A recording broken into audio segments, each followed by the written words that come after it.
সুন্দর একটি প্রশ্ন এসেছে। রোজার মূল উদ্দেশ্য কি? কোরআনে এটি সম্পর্কে কি বলা হয়েছে? আল্লাহ রাব্বুল আলামিন পবিত্র কোরআনুল কারীমের সূরাতুল বাকারায় ২য় নম্বর পারায় বলেছেন, ইয়া আইয়ুহাল্লাযীনা আমানু, হে ঈমানদারগণ, কুতিবা আলাইকুমুস সিয়াম, তোমাদের উপরে রোজাকে ফরজ করা হয়েছে, সিয়ামকে ফরজ করা হয়েছে, কামা কুতিবা আলাল্লাযীনা মিন ক্বাবলিকুম, যেমনিভাবে তোমাদের পূর্ববর্তী জাতিদের উপরে আল্লাহ রাব্বুল আলামিন মাহে রমাদানের মতো রোজাকে ফরজ করেছেন, লাআল্লাকুম তাত্তাকুন। কেন এই রোজাকে ফরজ করা হয়েছে? যাতে করে তোমরা মুত্তাকি হতে পারো। তার মানে মাহে রমাদানের রোজাকে সবচেয়ে বড় উদ্দেশ্য আল্লাহ রাব্বুল আলামিনের ছিল যাতে করে বান্দারা আল্লাহ তাআলার মুত্তাকি হতে পারে, আল্লাহকে ভয় করতে পারে। এই উদ্দেশ্যেই। আর কোনো বান্দা যদি আল্লাহকে ভয় করে, সে মিথ্যা বলতে পারবে না।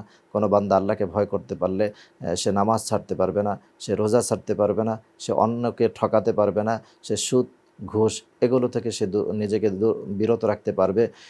কেউ যদি আল্লাহকে ভয় করে, তার জন্য সব রাস্তাগুলো আল্লাহ তাআলা ওপেন করে দিবেন। এজন্য আল্লাহ বলছেন, লাআল্লাকুম তাত্তাকুন, যাতে করে তোমরা মুত্তাকি হতে পারো। আর মুত্তাকি হতে পারলে তুমি আমার খাঁটি গোলাম হবে। তোমার জন্য পুরস্কার হচ্ছে আস-সাওমু লি ওয়া আনা উজজা বি।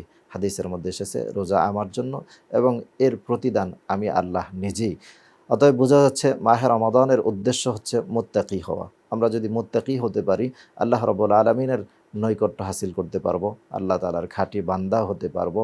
আর খাঁটি বান্দা হওয়ার মাধ্যমে আল্লাহ তাআলা আমাদের দুনিয়া এবং আখিরাত উভয়টিকেই আল্লাহ তাআলা কল্যাণকর করবেন।